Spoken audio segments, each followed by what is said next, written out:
Colleges and universities never cease to amaze me. You want to know why America is filled with so much hypocrisy? For 4 years, it's all that we learn while we are in college. When I was growing up, attending college was viewed as being mandatory. If you want to be somebody one day, you must get a college degree. It doesn't matter what you study as long as you get that degree. People who graduated high school and went straight to work, they were looked upon differently than those of us who went to college.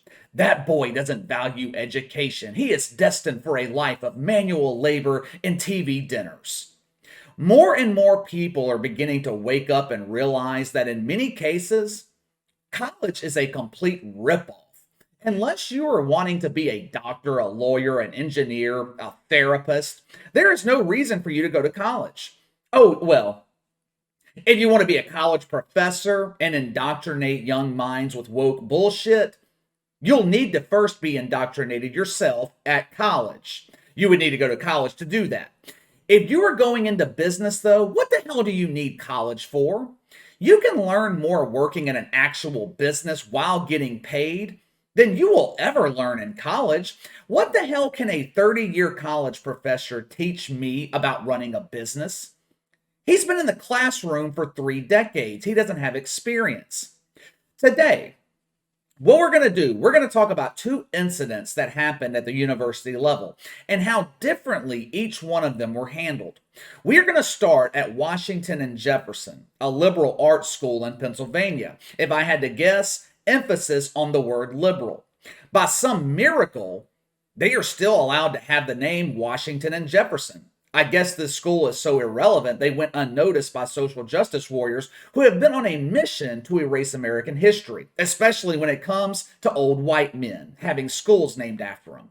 The average annual cost to attend what locals call W&J is around $65,000 a year.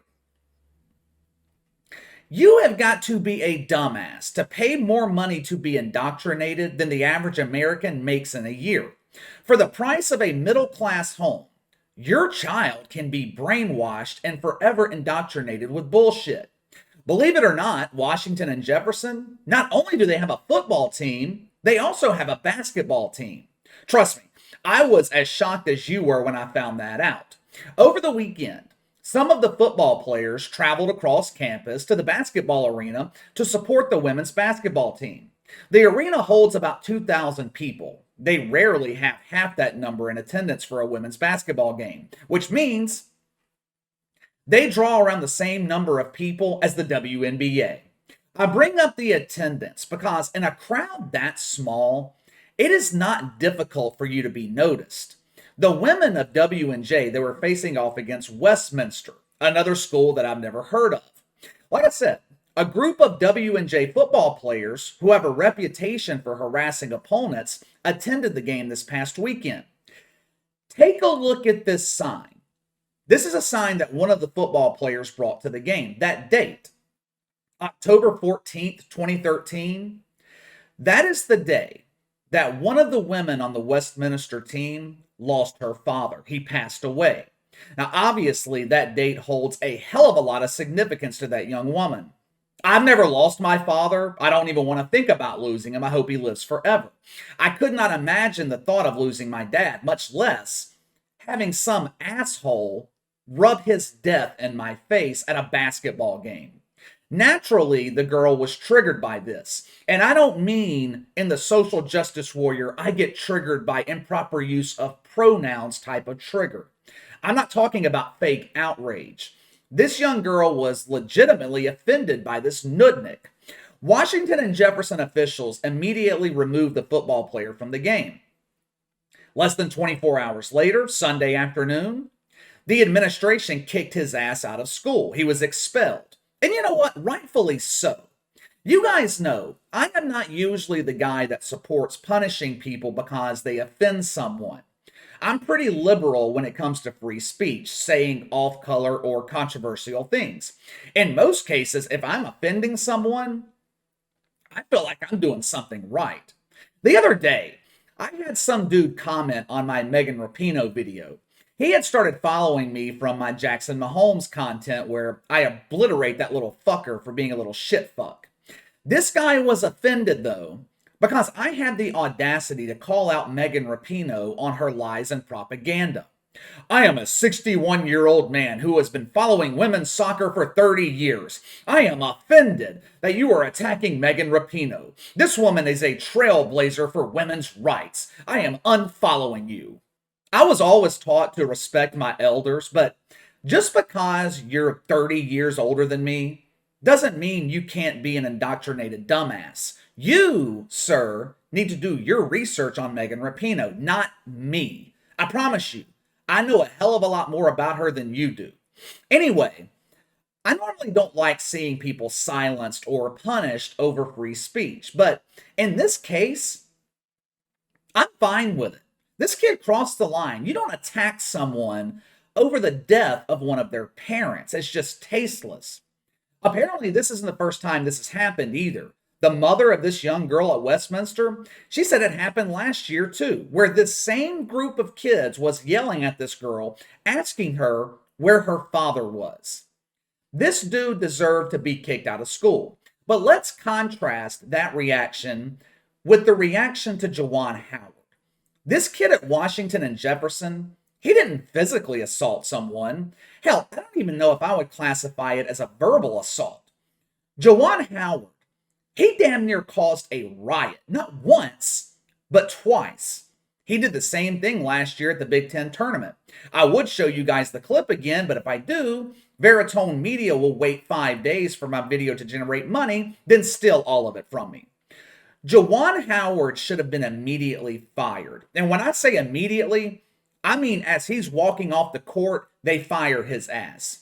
The kid at Washington and Jefferson, what he did was bullshit, but I expect that type of behavior from an 18, 19, 20-year-old kid. Juwan Howard is 49 years old. He's a grown man. You know how when you're growing up, fighting seems cool? It means you're a tough guy, you can handle your own. As an impressionable teenager, fighting seems like the correct way to resolve certain issues. As an adult, at 49 years old, resorting to fighting, especially over a basketball game, means you're an immature dumbass. Juwan Howard did not get fired for his repeated violent behavior. No, we can't fire him. He was a member of the Fab Five. He bleeds blue and yellow. Here at Michigan, we take care of our own. I guess the administration at Michigan listened to the advice of Jemele Hill. She expressed that this was not a fireable offense. Suspension is the answer. I don't know about you guys, but anytime I need advice, I always look to Jemele Hill. She is so full of shit and wisdom. I once hit her up for some advice, but I wasn't able to get it. I FaceTimed her, and as soon as she answered the phone, the screen on my phone just completely shattered. Instead of firing Juwan Howard, Michigan suspended him for the rest of the season, which is about 2 weeks. Since Michigan is god-awful this year and won't be making March Madness unless they win the Big Ten tournament, which is not going to happen. So basically, Juwan Howard, he just received an early vacation. He escaped a miserable season that had no hope left in it. So let me get this straight. I just want to make sure I understand the mentality at these colleges and universities. A student, a kid, a paying customer, brings a tasteless sign to a basketball game. He gets expelled. But a grown man in a leadership position, someone the kids look up to, damn near starts a riot between teams and players at a basketball game, and he gets a slap on the wrist. Is it just me, or does this not make any sense? Some psychologist was interviewed by USA Today. She claims to have all the answers to the anger problem in college basketball. What is the answer? Mandatory anger management, of course. We are seeing an increase in angry behavior, especially among these toxic men. We must temper this toxic masculinity. Yes, that's the answer. Let's teach more men to behave like women. That's exactly what the culture needs. More dudes wearing dresses, painting their fingernails, and using she, her pronouns. The situation with Juwan Howard, it's also sparked debate about ending the post-game handshake. Again, they have been trying to remove this for a while now. First, it was because of the COVID. We can't shake hands after the game. That could spread the fungus. I don't know where Tom Izzo's hands have been. I know mine have been up my ass. I'm not sure if you guys knew this, but the COVID is unable to be spread during the basketball game. It only spreads when shaking hands after the game. Follow the science, guys. Listen to Anthony Fauci. He will lead you to the promised land of useless mask and endless virginity. Now they want to eliminate the post-game handshake in the name of player safety. One must keep our players safe. Too many altercations take place during the post-game shaking of the hands. Patrick Ewing came out in support of ending the post-game handshake too, which is fine.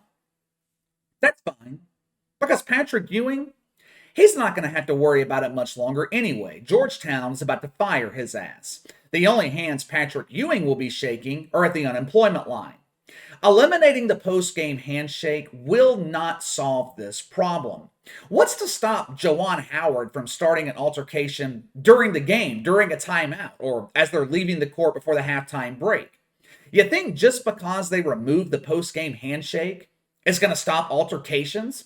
We can't shake hands anymore, which means I can no longer threaten to kill you. You solve this problem by having these coaches act like men instead of acting like fucking children. This type of behavior seems to be more prevalent to college basketball. We have seen several instances this year of college basketball coaches behaving like dumbasses. We saw it 2 weeks ago between Oral Roberts and North Dakota State. Coaches exchanging words after the game, and guess what happens? The players follow suit and a fight ensues. But anyway, let me know what you guys think. How each of these situations at the college level were handled so differently. The kid gets expelled. Juwan Howard gets a slap on the wrist. Sound off in the comments below. Make sure to like and subscribe. Click the notification bell to receive all notifications from the channel. Best way to contact me is by email at btlkc84@gmail.com. KC_BTL84 on Twitter. I'll see you guys later.